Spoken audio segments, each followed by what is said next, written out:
Flight boss, bitch. You know, for sure. You're not listening to the Mind of an Antares Moon. I'm the Archangel Uriel, and I'm here to carry out God duties and motherfucking responsibilities. And don't laugh at the pink cover, y'all. Is my daughter's cover and shit, but I just been grabbing anything as far as laying down because I've been out of commission, but for the most part, I'm going live tonight. And as far as this warm-up video right here, I want to speak about the beast. Now, I'm pretty sure y'all all did y'all research on the beast. I'm pretty sure y'all all know what it's about. Y'all know the negative annotations that have behind it. I'm pretty sure you know what scriptures to go to. You know what I'm saying? Now, what my channel is about is having clairvoyance. So shout out to the subconscious community. Shout out to the soul group. So we can filter through all forms of indoctrination. Even in times when you're not even getting lied to, something is telling you what it is right in front of you. And, you know, forms of indoctrination will have you come up with ideas and thoughts to make you think that it's saying something else, where it's telling you what it actually is and it's not lying to you. So that's what this channel is actually about. So I want to talk about the beast. Now, for the most part, when you get into stuff like listening to theologians that's into apologetics and things of that nature, they can take you to the exact scriptures that break down the description of the beast. So you understand the negative annotations that the beast have.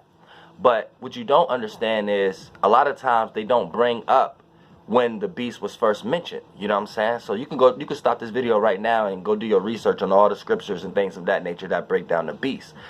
But what a theologian fail to bring up is the first time that the beast is mentioned. And the first time that the beast is mentioned is in Genesis. And before we even get into the religious indoctrination forms of good and bad and the beast being negative and things of that nature, I want y'all to hear this for yourselves with your own two ears, right? And this is the first time the beast is brought up. And this is in Genesis 1. Straight out of the King James Bible. Check it out.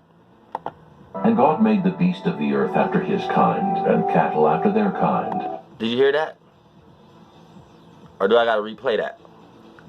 Y'all want me to replay that? I'm gonna replay that. And it was so.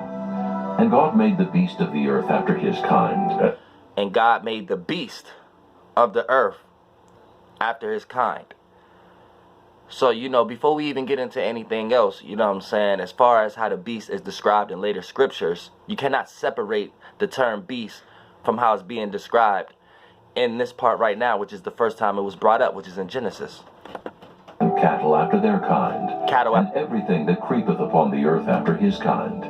And everything that creepeth onto the earth after his kind. He made cattle after its kind, but he made beasts after his kind, and everything that creepeth on the earth after his kind. So for the most part, once we get into later descriptions of beast, you know what I'm saying, we cannot disclose God making beasts after his kind. You see what I'm saying? So whatever the description of beast is going to be in later scriptures come from the ramifications of God's kind. You see what I'm saying? So here's what we need to understand before we even get indoctrinated. Any form of a Bible or religion is just one of the first man or woman philosophical points of views of a star. So when you get to like one of the first books that's the knowledge of something, it's going to be the most respected in some way, shape, or form. So when you get when you find one of the oldest scriptures or one of the oldest manuscripts or one of the oldest books about knowledge of a star and how men and women seen stars during that period of time, here's where you get the concept of Bibles or old texts. Now, once you get into the concept of religion, here's where you get men and women philosophical points of views about what they think a particular civilization was talking about. When you need to know, each civilization is coming up with their own concepts of what they think that the stars is doing. And one of the first concepts of what the stars was doing is what you're going to find in the Bible. So for the most part, the Bible is one of the first concepts of what they thought the sun was doing. So they came up with a lot of theologies and things of that nature based upon them following the sun and seeing the attributes that the sun and the other planets and the relationships that they was having based upon the seasons or the weather that was going on. So you need to keep that in mind. And based upon praying for better days, you need to understand that was in a literal sense. And they was carrying this responsibility on looking at the sun and getting into the fallen states of fall and winter times. You need to know everything in all religions, and whether from Egyptian all the way to Christianity, you need to know is always going to be correlated to the 7 planets and the 12 houses. And the 12 houses is the 360 space that we are in. So when you get from 1, 2, and 3 house, that's spring, 4, 5, and 6th house, that's summer. 7th, 8th, and 9th house, that's fall. 10th, 11th, and 12th house, that's winter. And then when we get, this is where we get to start to get the concept of night and day from an esoteric perspective.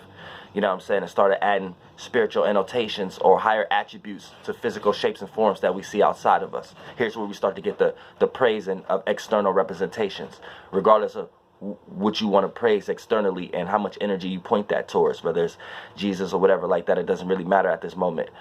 This is where the concept of praising something externally even came from. So you need to understand that also. So it's always going to be correlated with the 7 planets correlating with the 12 houses. You know, anything dealing with the masculine energy is dealing with the light. Even when we talk about I am. So when you say who is I, now you need to understand certain language. And it doesn't matter what civilization, you just need to understand what they was pointing to as far as the energy signature. You see what I'm saying? Now, as far as them having certain understandings of certain stars, here's where you get certain testimonies. You see what I'm saying? And people experiencing these testimonies within these experiences of going through these seasons or these weathers or these travels. You know what I'm saying? Now, for the most part, here's where you start to get other entities when they start to have realizations of other stars. When they start to get more understanding and start to see other stars, here's where you get other spiritual context, and here's where you get the religious aspects put behind it. You know what I'm saying? Then you get civilizations having their own idea about the star, different than another civilization that have their own, that had their ideas about the stars.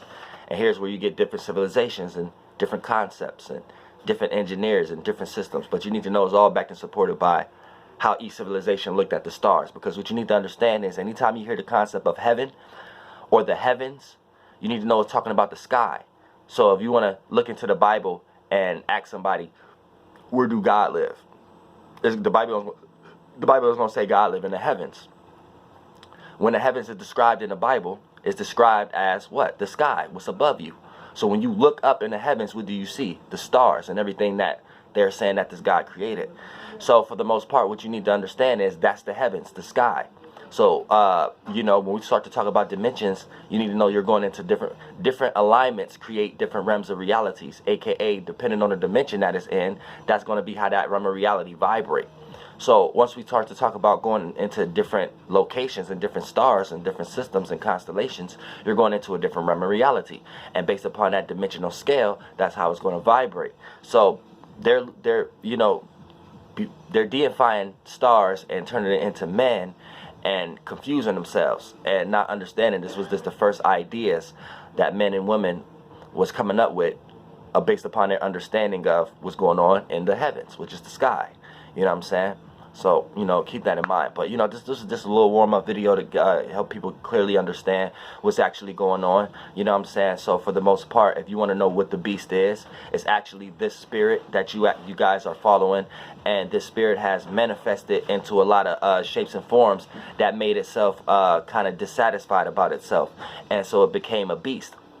And for the most part, for all the spirits that followed that spirit to this space, did things like it. So it created the beast for themselves also. So it could be something that you could get lost into as far as the fleshly fluid or the dead, or it could be something that you could rise above and ascend with your masculine fleshly fluids, which is your, don't get lost into the light, because you have a lot of beings out here that's trying to make your spirit think you're the light in some way, shape, or form. Try to make you think that the spirit is the light.